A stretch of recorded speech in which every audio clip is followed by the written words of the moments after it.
how can you use psychology? One of the things that we kind of are indicating is that me as the observer, I'm distinct from what I observe.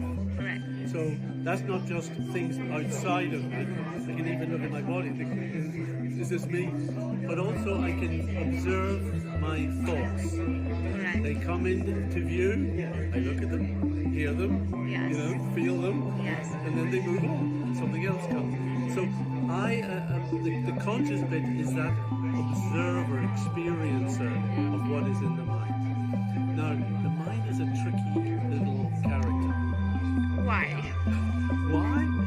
Because it's trying to process inputs which it is getting via the body and the brain. And the mind is trying to make some sense of that and present it to you and say, look, this is what I'm getting about the world. It looks like this. It feels Okay, so the mind is the one who is going fragmented, not the consciousness. exactly. Sure. That's why Yes. even when you have situations where it's like multiple personality disorder, Yes. it's one individual.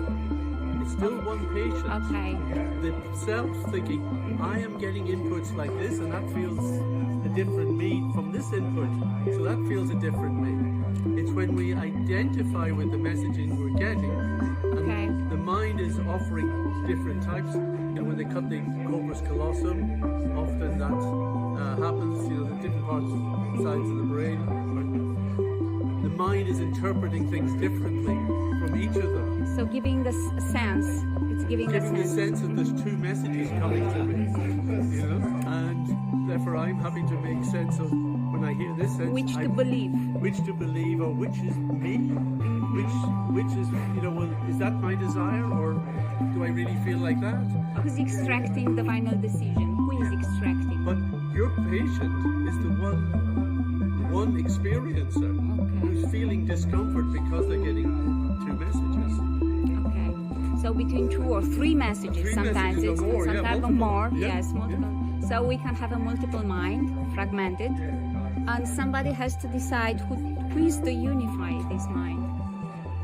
I think there needs to be that sort of therapy to discuss with that individual how they are dealing with all this. We all have to deal with the mind. Yes. Even if it's just one message, we still got to deal with that. Okay. And that's the sort of thing that the yoga Bhagavad Gita tries to help. A certain awareness and then detachment, and being able to say, I like that, I'm not going to accept that. Okay. As soon as we appreciate I'm not the mind, it means I don't have to think I have to do everything it says. Okay. So we call this externalizing. Yes. There's a little So, bit of externalizing. Yes. Exactly. Yes. I can make choices. It's like people are attached now to ChatGPT. You're not ChatGPT. That's like your mind speaking to you. Yes. I don't have to do everything It's a mirror. it says.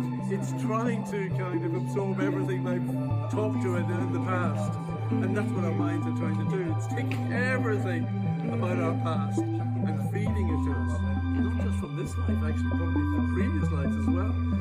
But it's like ChatGPT. I've got to stand back and say, what do I think about that? Do I have to agree with that? Or not. So critical thinking. Yeah. It's still. And now if fragmented means I'm doing ChatGPT, I'm doing what's this other one? Gemini. Perplexity, and all these others, different things. Different minds. They're basically different Yeah. things. So I think there's a lot more. I mean, I don't want to make it oversimple. I know your job is hugely complex like this. Yes, but I feel really touched by the presentation, and I wanted to have your words for our